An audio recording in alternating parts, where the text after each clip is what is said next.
Deputy President, I speak of a matter of grave importance for our democracy, the recent acts of political violence both in Australia and overseas.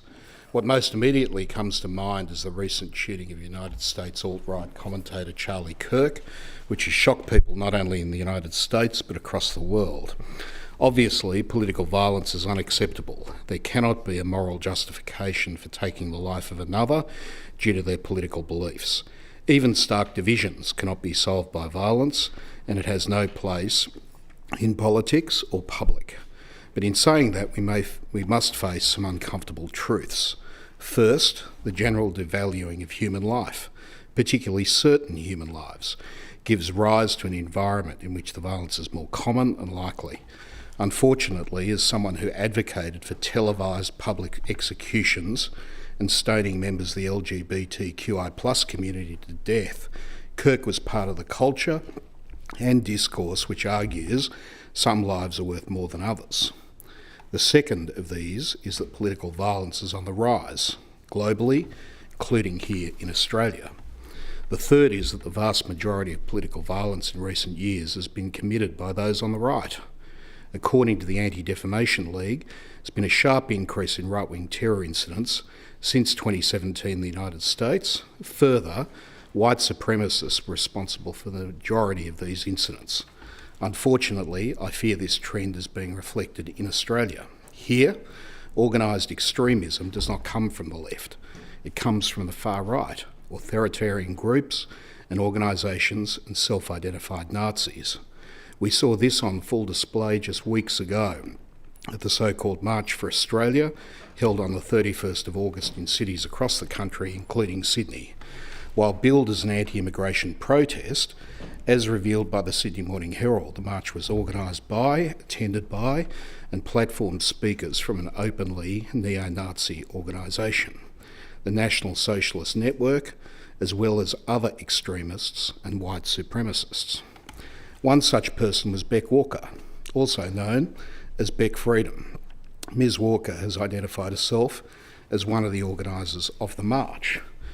Ms Walker held a 2-hour live stream on X on the 11th of August, during which she said, I quote, "Protect Australian heritage." She goes on to say, the next step is protect white heritage. So it all means the same thing, end quote. On the same live stream, she openly admitted the use of terminology such as protecting Australian culture was a tactic to prevent the media calling the march a Nazi rally. If it wasn't a white nationalist rally, you could have fooled me. Protesters carried banners calling for white heritage to be defended and chanted Australia for the white man. They harassed and intimidated a man and 2 young children who attended simply holding an Aboriginal flag. Online, the organisers and their supporters shared pro-Hitler memes and other Nazi paraphernalia. Per the ABC, the official website for the rally at one stage included references to the white nationalist concept of remigration and the white supremacist conspiracy of the Great Replacement theory, of which, incidentally, Kirk was also a proponent. We cannot sanitise what this is. It is fascism dressed up as patriotism. The consequences of such mobilisation are not abstract. The very next day in Melbourne, a group of known neo-Nazi figures violently attacked Camp Sovereignty, a sacred First Nations protest site. Armed with sticks and poles, they brutally physically attacked women. A group of men kicked a prone woman on the ground and destroyed the Aboriginal flag. They chanted white power and used slurs that belonged to the ugliest chapters of human history.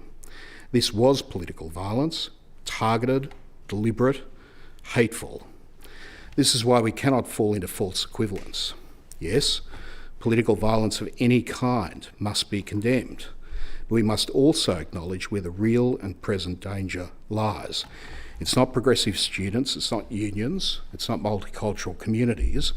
The real threat comes from a resurgent racist far right, emboldened by international networks, spreading hatred and sometimes taking up arms. The shooting of Charlie Kirk's a reminder that political violence is always dangerous and corrosive, no matter the cause or the target. However, our focus must be on where the threat is greatest, The violent far right cannot be normalised, excused or ignored here or overseas.